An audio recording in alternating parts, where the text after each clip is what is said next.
What is up, guys? James here from the Light of Raga YouTube channel, and in this video we're going to be doing a weekly reading for the week of November 26th through December 2nd.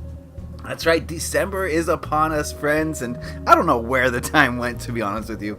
It just flew by, but we're in the last month of 2017, and it's our last chance to have an impact on the year, so I wanted to do a reading for you that's going to give you the leg up on the upcoming week, let you know how to approach it in the best way, and give you everything you need to know about this week so you can make it the best week possible. It's going to be a 3-card reading, and I'm going to be using the Omega Land Tarot deck, which I have recently edged.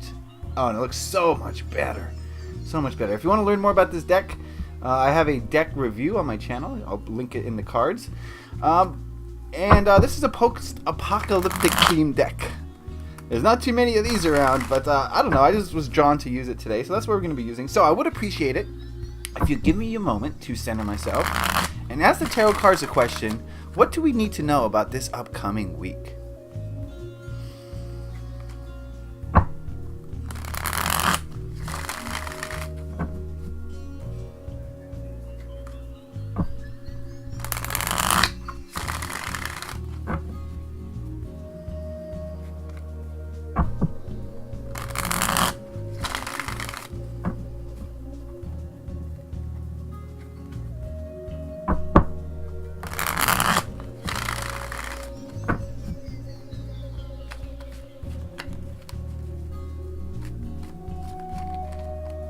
Alright, that ought to do it.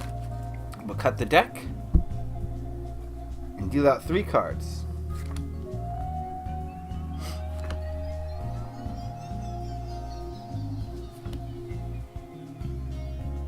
Beautiful. So what we're going to do is I'm going to take a look at these cards individually, see what they have to say, and then go through and see what they have to say as a whole. So the first card we're going to work on is this one. And we've got the 3 of Swords. I don't care what deck this is in, 3 of Swords generally isn't the happiest of energies. But especially with this one, it gets a little gruesome. So give me a moment to go into this card and see what it's having to say to us.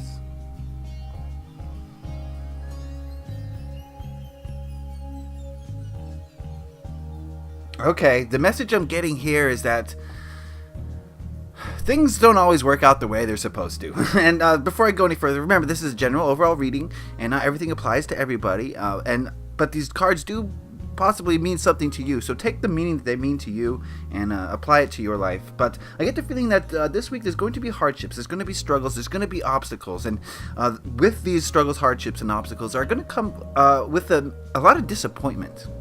Maybe even sadness or sorrow, depending on the severity of this hardship.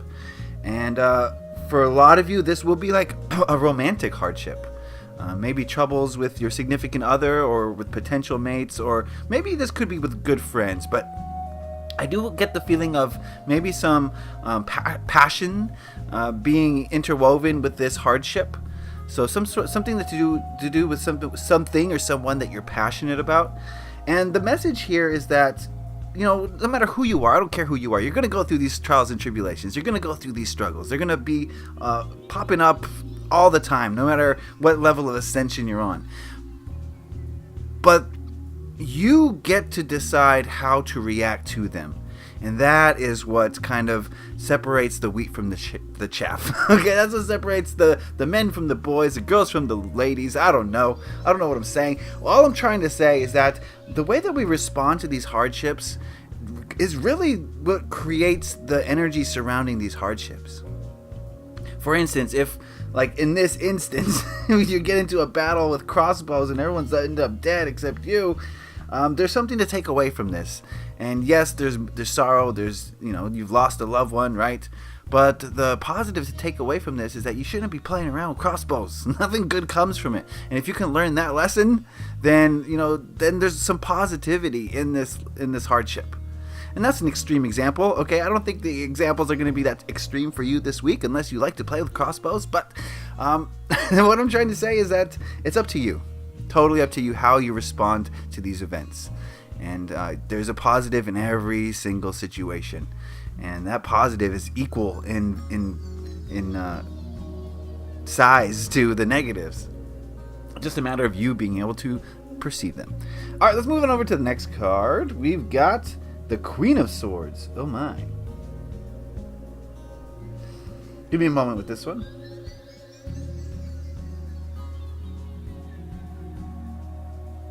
I'm definitely getting the feeling that these two cards are related. So I think that this card is saying when a hardship occurs, when a roadblock occurs, something like, the Three of Swords, this card is saying that the best way to react initially is to take a step back, remove yourself from the situation, and look at it logically. And yes, sometimes, a lot of us have been taught negative logic. We'll only see the negatives in things, like I said earlier. So, use this, of course, but think it through. Don't be reactionary is basically what this card is saying. Think it through. What is the best option? What's going to be the most beneficial for the most people in the handling of this situation? And just be a little bit more relaxed, a little more calm. You look at this Queen of Swords, you say, this woman, she seems very intelligent, very smart, very put together, but at the same time, she's not like overzealous. She's just very laid back and is going to look at the situation from a whole without, too many emotions or too many outside influences allowing her, or impacting her thought process. That's what I want to say. So definitely have a little bit more of a detached outlook when something bad happens, or if something bad happens this week, if something that you perceive as negative happens this week, kind of step back a little bit and just don't get reactionary. And don't just fly off the handle, but be cool, be calm, collected, and think about it before you make any actions. I think that's what she's trying to tell us. Let's look at this last card here.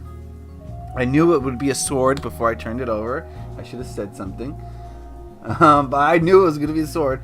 So we got the Ten of Swords. Oh, by the way, swords in this deck are crossbows. In case you weren't sure why I was talking about crossbows. So the Ten of Swords here. This is warning of the dangers of going too far into the logic mind. Yes, I just suggested that you look at the situation logically, but that's just on the initial. That's just, just to stop yourself from doing something rash. As time goes on and as you reflect on any negative event that occurs in your life, you have to get out of the logic.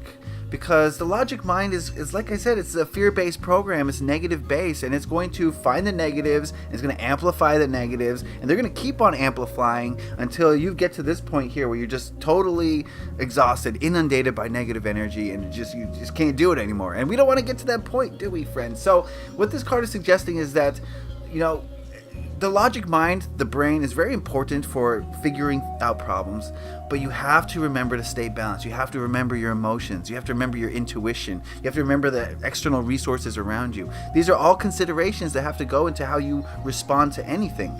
And especially a negative event. But if you respond to a negative event only with the logic, ego, mind, it's going to convince you of a lot of negative things. If you respond only with emotion, then you're not going to see all the angles. You're probably going to make a mistake. If you respond only with your intuition, you may not be sure why you're doing something, and you just do it, and you can't find the causality there. I know I'm rambling now, but the point I'm trying to make, now that we see all these cards as a whole, is that when hardships come, and hardships will probably come this week, and like I said, it's going to be varying degrees of hardships, it's important to consult the ego, consult the logic mind, but use it as a tool to kind of help you to see the whole situation, to remove yourself from the situation so you can see the whole thing. And the ego mind is going to help you with that, because you don't have to deal with the emotional attachment. Getting rid of the emotional attachment in the beginning, in the reactionary phase, is definitely going to help you, because when we think of acting rashly, then it generally has something to do with emotions, right? So I think using the logic mind at the beginning, or when an event happens, is beneficial, but we should also be very careful not to go too far into the ego mind. We got to recognize its place, and we've got to use it for what it's good for, and then allow emotions to come in, allow intuition to come in. Use your resources, and now you can make a decision. But the initial part of it, the initial reactionary time, the ego is going to help you So there's a positive and a negative for everything. You know, I always, on this channel, I always rag on the ego as being something that's very negative, something that can pull you down into some negative energy. But that's only half the story. The ego is a beautiful thing. It keeps you alive. It solves your problems, okay? It'll help you to react to things in a more controlled manner. So there's a positive and negative to everything. And if I ragged on the ego mind, you know, that's only because I kind of ignored the positive aspects of it. Okay, there are some positives, but you have to stay balanced. And I think that's going to be the theme for this week, my friends, is balance.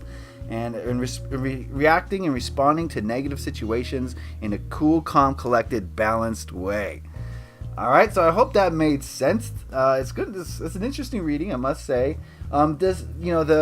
The Omega Land Tarot does give some darker readings, and so if this reading did feel dark, just take the positives from it, and it's telling you how to deal with negative situations. So it may seem dark on the surface, but I think this reading right here was a very positive reading, and it's very informational. That's what I'm trying to say. It's very informational. It tells you what you need to do and how you need to do it, and that's the reading for this week. So I hope you guys got something out of it. I hope you have a great week ahead as we move into December. Remember, this is a general reading. If you want a specific reading tailored just for you, head on over to my Etsy shop. The link is in the description.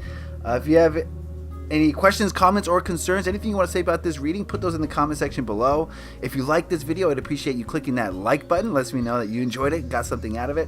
And if you really enjoyed this video, please consider hitting that subscribe button to stay up to date on all my readings. You don't want to miss out. There's plenty to go around. All right, guys. I wish you a great week moving forward, and let me know in the comment section if you have any thoughts, ideas, or anything you want to say about this video. All right. Have a great week, friends. Leave a like if you enjoyed this. Happy taroting. Peace.